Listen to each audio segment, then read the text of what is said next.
अस्सलाम वालेकुम नाज़रीन, प्रोग्राम है आज पाकिस्तान के साथ। जब ये रिकॉर्डिंग हो रही है इस वक्त चीफ ऑफ आर्मी स्टाफ हमारे जो हैं उनकी तकरीर चल रही है, इंग्लिश में है।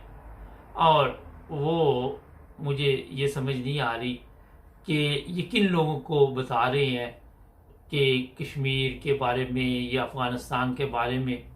पहली चीज़ तो ये है कि हमारी जो पाकिस्तानी कौम है उनको उर्दू समझ नहीं आती और ये साहब आके इंग्लिश बोल के चले जाएंगे। जिन ममालिक को ये बताना चाहते हैं, मेरा ख्याल उनको पाकिस्तान के बारे में इनसे ज़्यादा पता है।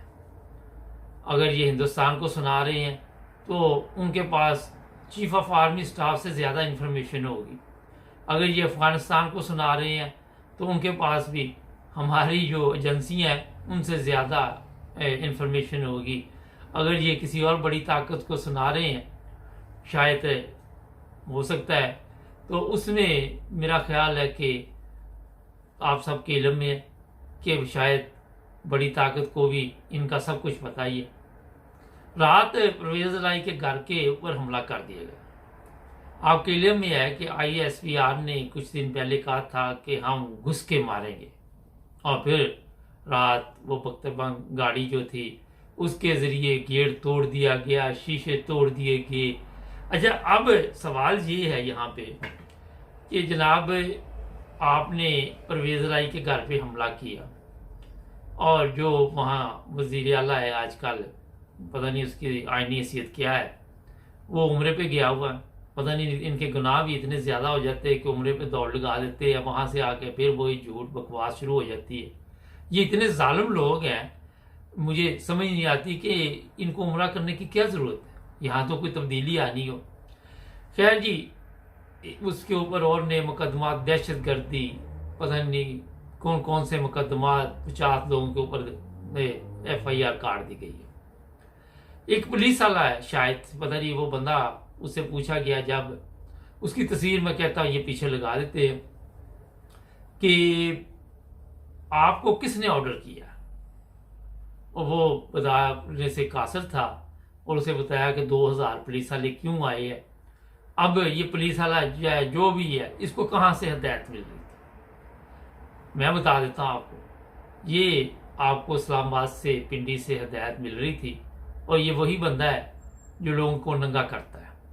वो इसके साथ राब्ते में था और इसको बता रहा था कि जो मर्जी कर दो, आपको कोई पूछेगा नहीं, कोई अदालत नहीं पूछेगी। अभी जो चीफ ऑफ आर्मी स्टाफ वो बता रहा था कि पाकिस्तान में वो अपना जमहूरियत है, और कुछ इस तरह को मेरा ख्याल अदालतों के बारे में बता रहा था कि यहाँ पे कवानीन, आइन और ये सब कुछ है, पता नहीं कहाँ पे है। ये खुद लोग कवानीन के मुताबिक नहीं चलते, आइन के मुताबिक नहीं चलते। ये जो अपनी जिम्मेदारी दे रहे हैं, ये भी रिटायर थे उस वक्त, आइन किधर गया, कानून किधर गया, अल्लाह बेहतर जानता है। खैर, परवेज़ लाई को ये करना चाहते हैं गिरफ्तार। अब ये कहा जाता था कि परवेज़ लाई जो है वो है फौज का बहुत करीबी साथी, लेकिन क्या हुआ कि फौज के साथ तल्लुकात ख़राब हुए। जी हाँ, मैं बताता हूँ अब आपको, अब आगे की दास्तान मुझसे सुन।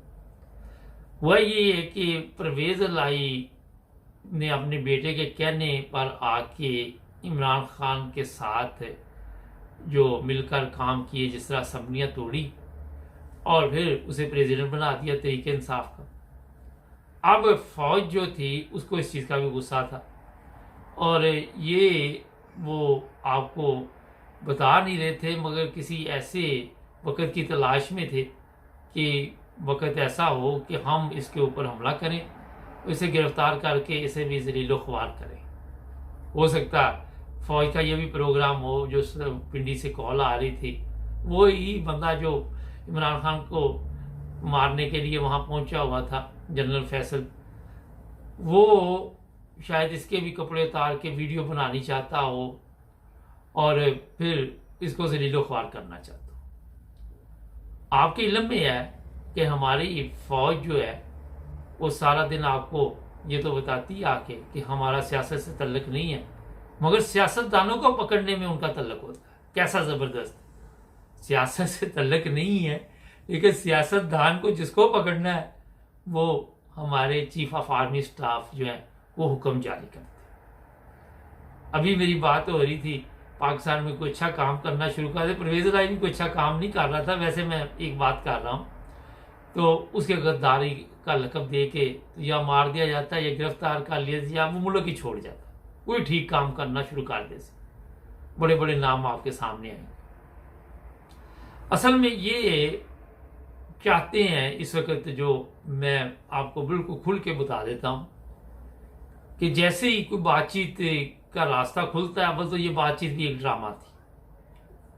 वहां पे ये लोग जो हमारी सबसे बड़ी सियासी पार्टी है जिसे हम पाक फौज कहते हैं, वो नहीं चाहते कि इस तरह पाकिस्तान में कोई सियासतदान ऊपर आए और अमन हो। वो चाहते हैं या कोई ना कोई दहशत गर्दी हल्की फुल्की होती रहे, कोई 10, 20, 30 लोग मरते रहे ताकि हमें भी तकरीर करने का मौका मिल जाए। अब जब से ये चीफ ऑफ आर्मी स्टाफ सब तकरीरें कर रही है, कितनी दहशत गर्दी हुई है।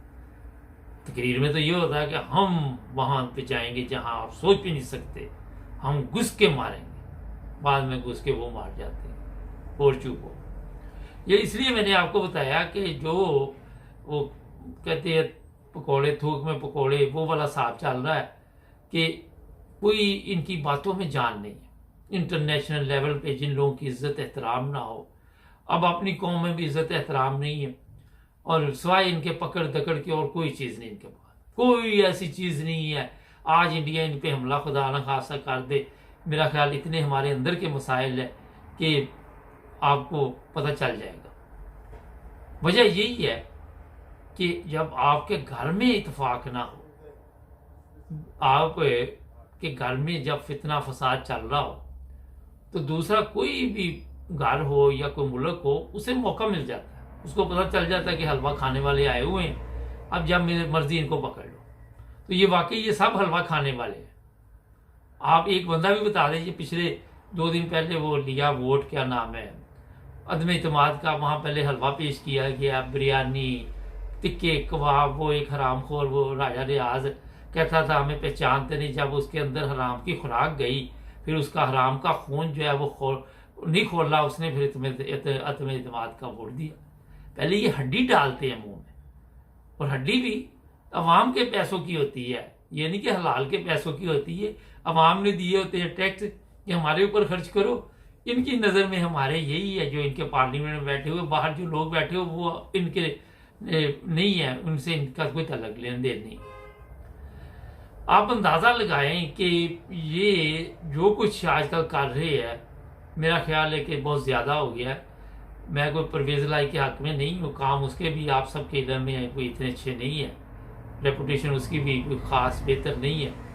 मगर आप जब मरियम के ऊपर कोई गिरफ्तारी करते हैं तो वहाँ पे कौम की बेटी, सिर्फ कौम की एक ही बेटी है पाकिस्तान में, बाकी ये परवेज इलाही के घर में जो खवातीन थी, चाहे मुलाजम ही हो औरत, चाहे उसकी अपनी कोई फैमिली हो, उसका भी एहतराम करना चाहिए। मगर इनकी नज़र में कौम की वही बेटी है जो सबको खुश रखती है। जिसने बाजवा साहब को खुश रखा वो मरियम नवाज कौम की बेटी, हाफिज साहब को खुश रखा, हाजी साहब को खुश रखा, वो बड़े बड़े 10-12 बंदों को खुश रखा, कतर के शहजादे को खुश रखा, वो है कौम की बेटी। बाकी कोई कौम की बेटियां नहीं। रोजाना आपको सड़कों पे बेचारी जलीलो ख्वार होती कौम की बेटियां अदालतों में नजर आएंगी, पुलिस स्टेशन आएगी, मर्द पुलिस वाले उनके पर तशद्दुद करते नजर आएंगे सोशल मीडिया पे। कोई कौम की बेटी नहीं। क्यों नहीं? क्योंकि खुद भी हमने ये कभी सोचे ही नहीं कि हमारी जो कौम की बेटियां हैं उन्हें ये कबूल करे, क्योंकि हम तो लाइनों में लग के खुश रहते हैं। हमने तो कोई मजबूर औरत मिलनी चाहिए जिससे फायदा उठाएं हम, जिससे हमें कोई तस्कीन पहुंचे। हमें ये नहीं होता कि उसकी मदद करनी है। ये सोशल मीडिया पर पड़ा होता है कि हमसाये का बच्चा बीमार हो, उस पर नजर नहीं होगी, उसकी बीवी अगर खूबसूरत है और जवान लड़की तो उसका साथ वाले को सब पता होगा। ये कोई मजाक नहीं है, बिल्कुल ऐसे ही हमारे हालात।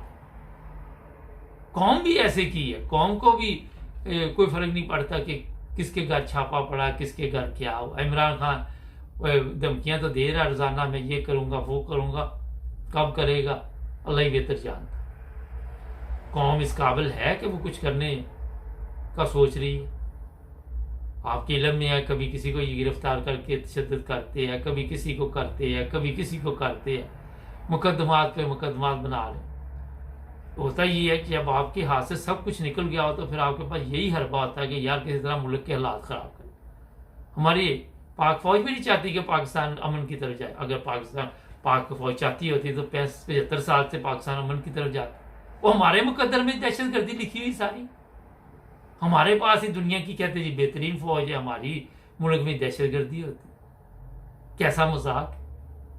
तो जनाब ये मैं छोटा सा एक और मैसेज इन पे दे दूँ, जिस बंदे से इन्होंने काम लिया वो भी अब इनके रडार में होगा, क्योंकि उससे कल को दूसरी कोई पार्टी आएगी तो पूछेगी, उसकी भी जान खतरे में होगी। उसे भी मेरा हाल है किसी मुल्क में अब निकल जाना चाहिए। हमारे चैनल को सब्सक्राइब करें, जुड़े रहे हमारे साथ।